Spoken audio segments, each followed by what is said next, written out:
Bismillahirrahmanirrahim. Assalamualaikum warahmatullahi wabarakatuh. Perkenalkan, nama saya Rahmani Nisa Panwar, NPM 19120111059, dengan dosen pengampu Ibu Emilia Susanti, mata kuliah Politik Hukum Pidana. Saya di sini akan menjalankan tugas untuk mempresentasikan materi yang diambil dari bab 1, yaitu mengenai politik hukum, politik sosial, politik hukum pidana, dan lain sebagainya. Yang pertama yang akan saya sampaikan yaitu definisi politik hukum. Secara etimologi, istilah politik hukum merupakan terjemahan dari bahasa Belanda, yaitu recht yang berarti hukum dan politek yang berarti politik. Kata hukum sendiri berasal dari bahasa Arab ahkam yang berarti putusan, ketetapan, perintah, kekuasaan, hukuman, dan lain-lain. Beberapa para ahli mengemukakan definisi politik hukum antara lain. Yang pertama yaitu Sudarto mendefinisikan politik hukum merupakan kebijakan negara melalui badan-badan negara yang berwenang untuk menetapkan peraturan yang akan dipergunakan untuk menjelaskan apa yang terkandung dalam masyarakat dan untuk mencapai apa yang dicita-citakan. Yang kedua yaitu Adil Hakim Nusantara yang mendefinisikan politik hukum sebagai kebijakan hukum yang hendak diterapkan atau dilaksanakan secara nasional oleh suatu pemerintahan negara tertentu. Dari berbagai definisi tersebut, dapat disimpulkan bahwa politik hukum adalah arahan yang dijadikan dasar untuk membuat dan melaksanakan hukum dalam rangka mencapai tujuan bangsa dan negara. Politik hukum yang bersifat tetap berkaitan dengan sikap hukum yang akan selalu menjadi dasar kebijaksanaan pembentukan dan penegakan hukum. Bagi Indonesia, hukum tetap antara lain, yang pertama, ada satu kesatuan sistem hukum Indonesia. Sistem hukum nasional dibangun berdasarkan dan untuk memperkokoh sendi-sendi Pancasila. Yang ketiga, tidak ada hukum yang memberikan hak-hak istimewa pada warga negara tertentu berdasarkan suku, ras, agama. Kalaupun ada perbedaan semata-mata didasarkan pada kepentingan nasional dalam rangka kesatuan dan persatuan bangsa. Selanjutnya, pembentukan hukum memperhatikan kemajuan masyarakat. Yang kelima, hukum adat dan hukum tidak tertulis lainnya diakui sebagai subsistem hukum nasional sepanjang nyata-nyata hidup dan dipertahankan dalam pergaulan masyarakat. Yang keenam, pembentukan hukum sepenuhnya didasarkan pada partisipan masyarakat, dan yang terakhir, hukum dibentuk dan ditegakkan demi kesejahteraan umum, keadilan bagi seluruh rakyat Indonesia, terwujudnya masyarakat Indonesia yang demokratis dan mandiri, serta terlaksananya negara berdasarkan atas hukum dan berkonstitusi. Selanjutnya yaitu definisi politik sosial. Politik sosial atau kebijakan sosial mempunyai istilah kebijakan polisi yang berarti kebijaksanaan dan sosial yang berarti sekelompok orang. Secara umum, kebijakan sosial adalah upaya untuk mencapai kesejahteraan serta perlindungan bagi seluruh rakyat Indonesia. Kebijakan sosial merupakan perwujudan dari pembangunan sosial yang bertujuan untuk mewujudkan kesejahteraan yang sesuai dengan nilai-nilai kemanusiaan dengan mengembangkan potensi secara optimal yang dimiliki oleh manusia. Kebijakan sosial ini serangkaian kebijakan pemerintah atau negara dalam mewujudkan kesejahteraan sosial bagi masyarakat sebagaimana yang tertuang dalam Undang-Undang 1945, yang mana di dalam kebijakan sosial tersebut terdapat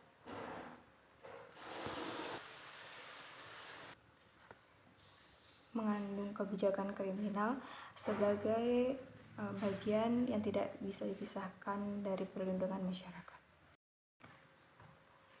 Yang berikutnya yaitu definisi politik hukum pidana. Ada beberapa definisi para ahli mengenai politik hukum pidana.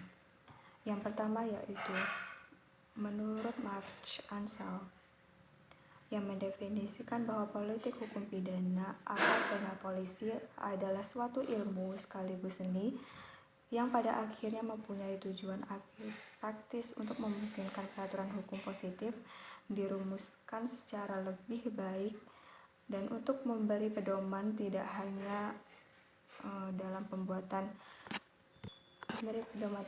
kepada pembuat undang-undang, tetapi juga kepada penyelenggara atau pelaksana putusan pengadilan. Yang kedua yaitu menurut Sudarto, yang mendefinisikan politik hukum pidana juga mengadakan pilihan untuk mencapai hasil perundang-undangan pidana yang lebih baik dalam arti memenuhi syarat keadilan dalam daya guna. Selanjutnya yaitu menurut Surjono Sukanto, yang mendefinisikan politik hukum pidana pada dasarnya mencakup tindakan membina nilai dan menerapkan nilai-nilai tersebut dalam kenyataannya.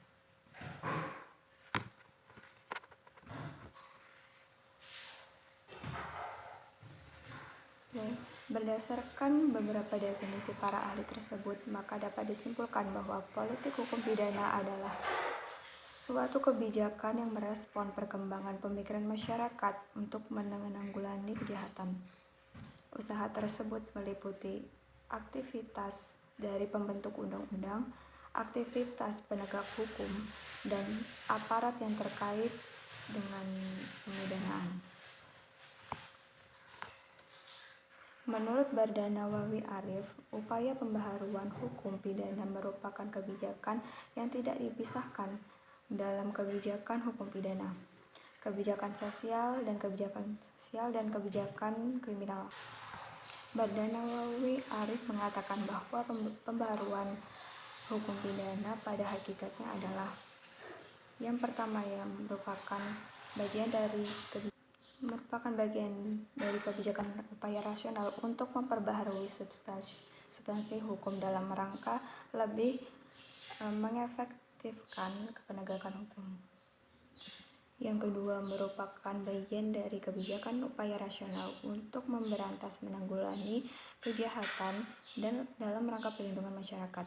Yang ketiga merupakan bagian dari kebijakan upaya rasional untuk mengatasi masalah sosial dan masalah kemanusiaan dalam rangka mencapai atau menunjang tujuan nasional. Yang keempat merupakan upaya peninjauan dan penilaian kembali orientasi dan evaluasi pokok-pokok pemikiran, ide-ide dasar atau nilai-nilai sosiofilosofis, sosiopolitik, dan sosiokultural yang melandasi kebijakan kriminal dan kebijakan penegakan hukum pidana selama ini. Yang berikutnya saya akan menjelaskan tentang ruang lingkup politik hukum pidana. Pengertian kebijakan atau politik hukum pidana dapat dilihat dari sudut pandang politik hukum maupun politik kriminal. Menurut Sudarto, politik hukum adalah usaha untuk mewujudkan peraturan yang baik sesuai dengan keadaan dan situasi pada suatu waktu. Kebijakan dari negara melalui badan-badan yang berwenang untuk menetapkan peraturan-peraturan yang dikehendaki yang diperkirakan bisa dipergunakan untuk mengekspresikan apa yang terkandung dalam masyarakat dan untuk mencapai apa yang dicita-citakan. Berdasarkan pengertian tersebut, sekilas tampak bahwa politik hukum pidana identik dengan pembaharuan perundang-undangan hukum pidana yang meliputi substansi hukum. Bahkan akan tetapi, sebenarnya ruang lingkup politik hukum pidana memiliki cakupan yang lebih luas daripada pembaharuan hukum pidana. Hal ini disebabkan karena politik hukum pidana dilaksanakan melalui tahap-tahap konkretisasi, operasionalisasi, fungsionalisasi hukum pidana yang terdiri dari satu, bagaimana upaya pemerintah untuk menanggulangi kejahatan dengan hukum pidana. Yang kedua, bagaimana merumuskan hukum pidana agar sesuai dengan kondisi masyarakat. Yang ketiga, bagaimana kebijakan pemerintah untuk mengatur masyarakat dengan hukum pidana. Yang keempat, bagaimana menggunakan hukum pidana untuk mengatur masyarakat dalam rangka mencapai tujuan yang lebih besar. Secara umum, tahap pelaksanaan kebijakan politik hukum pidana dapat diuraikan sebagai berikut. Yang pertama, tahap formulasi, yaitu tahap pelaksanaan hukum pidana oleh badan pembuat undang-undang, yaitu tahap aplikasi, yaitu tahap penerapan hukum pidana oleh para penegak hukum pidana dalam arti sempit. Yang ketiga, tahap eksekusi, yaitu tahap pelaksanaan politik hukum pidana secara konkret oleh aparat pelaksanaan hukum pidana. Menurut Syarifuddin, penegakan hukum pidana yang rasional melibatkan minimal 3 faktor yang saling terkait, yaitu penegakan hukum pidana, nilai-nilai hukum, dan perundang-undangan pidana. Pembagian 3 faktor tersebut dapat dikaitkan dengan pembagian 3 komponen sistem yang dapat dijelaskan. Yang pertama, faktor penegak hukum atau komponen struktur hukum, yang meliputi badan pembentukan undang-undang atau lembaga legislatif, aparat penegak hukum dalam arti sempit, yaitu kepolisian, kejaksaan, penasehat hukum, dan pengadilan, dan aparat pelaksanaan pidana. Yang kedua, faktor nilai. Faktor nilai merupakan sumber dari segala aktivitas dalam penegakan hukum pidana. Yang ketiga, faktor substansi hukum, yang merupakan hasil aktual yang sekaligus merupakan dasar dari pekerjaannya dari sistem hukum dalam kenyataan. Adapun substansi hukum di bidang hukum pidana meliputi hukum pidana tertulis yang mencakup hukum pidana material, hukum pidana formal, dan hukum pelaksanaan hukum pidana. Selanjutnya, hukum pidana tidak tertulis. Dari keseluruhan uraian di atas, secara ringkas dapat dinyatakan bahwa ruang lingkup politik hukum pidana mencakup usaha atau kegiatan memilih nilai-nilai yang diperkirakan mampu mengekspresikan apa yang terkandung di dalam masyarakat, serta usaha untuk mewujudkan nilai-nilai tersebut dalam kenyataan sebagai bentuk reaksi terhadap kejahatan dalam rangka perlindungan masyarakat. Selanjutnya yaitu tujuan politik hukum pidana. Menurut Bassauni, tujuan-tujuan yang ingin dicapai oleh hukum pidana pada umumnya terwujud dalam kepentingan-kepentingan sosial yang mengandung nilai-nilai tertentu yang perlu dilindungi, yaitu yang pertama, pemeliharaan tertib masyarakat. Yang kedua, perlindungan warga masyarakat dari kejahatan, kerugian, atau bahaya-bahaya yang tidak diinginkan atau yang tidak dapat dibenarkan yang dilakukan oleh orang lain. Yang ketiga, memasyarakatkan kembali atau rasionalisasi para pelanggar hukum. Yang keempat, memelihara atau mempertahankan integritas pandangan-pandangan dasar tertentu mengenai keadilan sosial, martabat kemanusiaan, dan keadilan individu. Selanjutnya, menurut Arjono menjelaskan bahwa kebijakan kriminal dan kebijakan sosial untuk menjaga agar kriminalitas masih berada pada batas toleransi masyarakat. Hal ini dapat tergambar dalam tujuan sistem peradilan pidana yang dapat diperinci sebagai berikut. Yang pertama, mencegah masyarakat menjadi korban kejahatan. Yang kedua, menyelesaikan kejahatan yang terjadi sehingga masyarakat puas bahwa keadilan dapat ditegakkan dan yang bersalah itu dipidana. Yang ketiga, berusaha agar mereka yang pernah melakukan kejahatan tidak mengulangi perbuatannya. Yang berikutnya yaitu mengenai hubungan politik hukum pidana, dan politik sosial. Kebijakan dan upaya penanggulangan kejahatan pada hakikatnya merupakan bagian tak terpisahkan dari upaya pelindungan masyarakat, social defense, dan upaya mencapai kesejahteraan masyarakat, social welfare. Oleh karena itu, dapat dikatakan bahwa tujuan akhir atau tujuan dari politik kriminal adalah perlindungan masyarakat untuk mencapai kesejahteraan masyarakat. Oleh sebab itu, dalam upaya penanggulangan kejahatan perlu ditempuh dengan pendekatan kebijakan, yaitu sebagai berikut. Yang pertama, ada keterpaduan integritas antara politik kriminal dan politik sosial. Yang kedua, ada keterpaduan integritas dan upaya penanggulangan kejahatan dengan penal dan non-penal.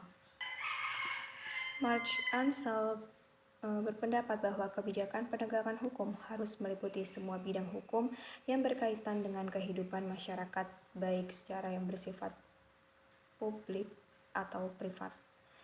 Menurut Sudarto, bahwa usaha penanggulangan kejahatan dengan hukum pidana pada hakikatnya merupakan bagian usaha penegakan hukum, khususnya penegakan hukum pidana.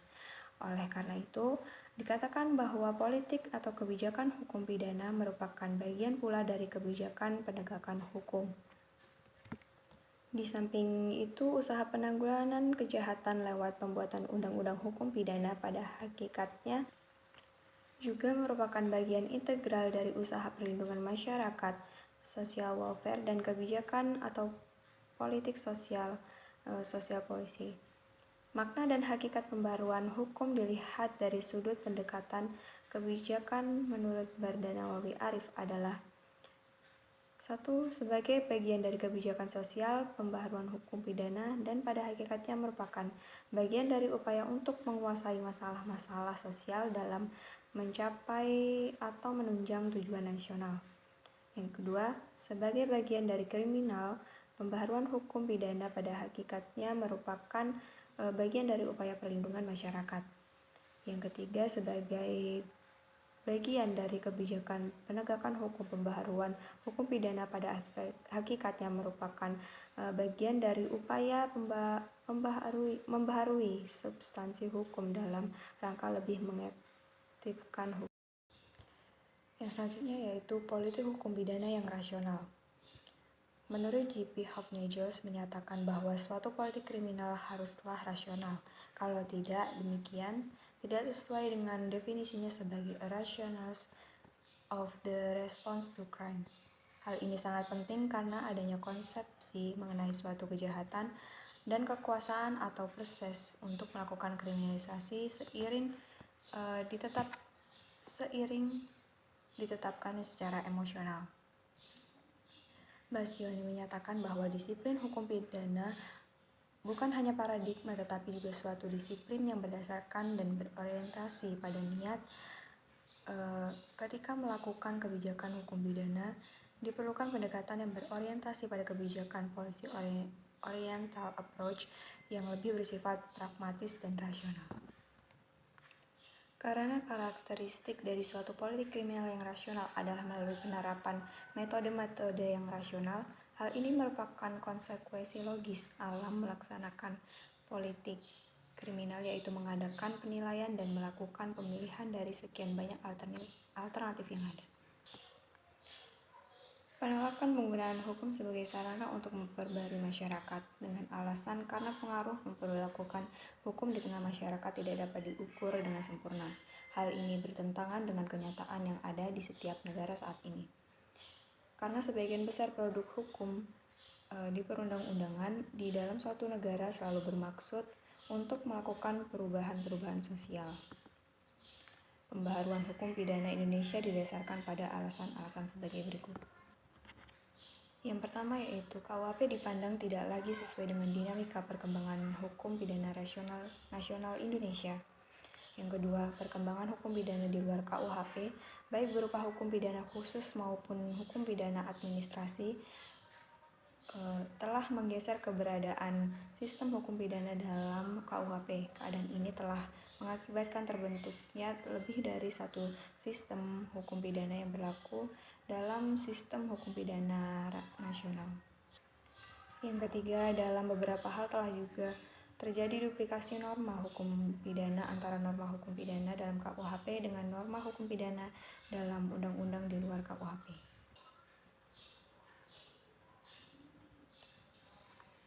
Menurut Muladi, pembangunan dalam bidang hukum khususnya dalam hal pembangunan hukum pidana mencakup Yang pertama, pembangunan yang bersifat struktural, yakni pembangunan lembaga-lembaga hukum yang bergerak di dalam suatu mekanisme, tetapi harus pula mencakup pembangunan substansial berupa produk-produk yang merupakan hasil satu sistem dalam bentuk peraturan-peraturan hukum pidana, dan pembangunan yang bersifat kultural, yakni sikap-sikap dan nilai-nilai yang mempengaruhi berlakunya suatu sistem.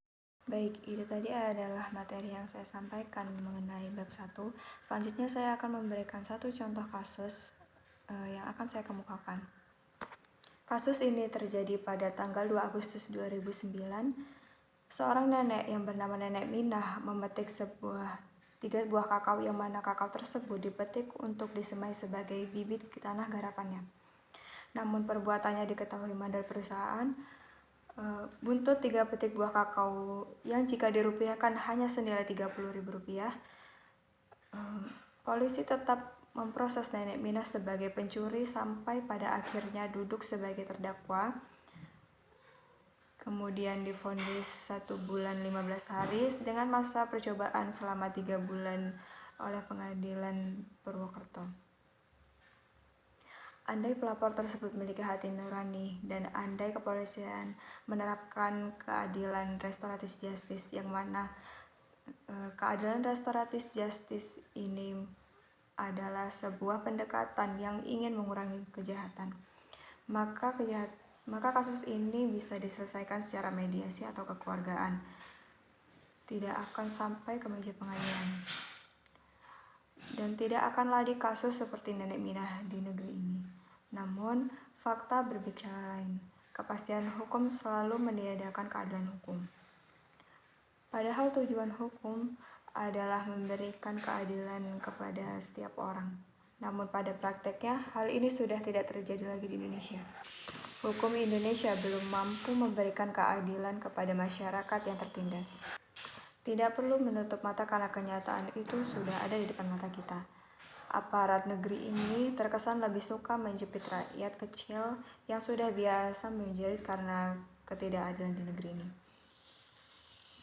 Namun sekarang keadilan bagi rakyat Indonesia hanyalah kalimat saja, yang mana seharusnya nilai-nilai Pancasila ini dapat diterapkan atau diimplementasikan dalam kehidupan sehari-hari, tapi kenyataannya hal ini sudah mulai luntur atau bahkan sudah tidak lagi terjadi di Indonesia. Hukum di Indonesia belum mampu keadilan hukum bagi rakyat kecil, tapi hukum menjadi alat bagi para pemegang kekuasaan untuk bertindak semena-mena. Mungkin hanya ini yang bisa saya dapat sampaikan. Apabila ada salah kata, saya minta maaf kepada Allah, saya mohon ampun. Wabillahi taufik wal hidayah. Wassalamualaikum warahmatullahi wabarakatuh.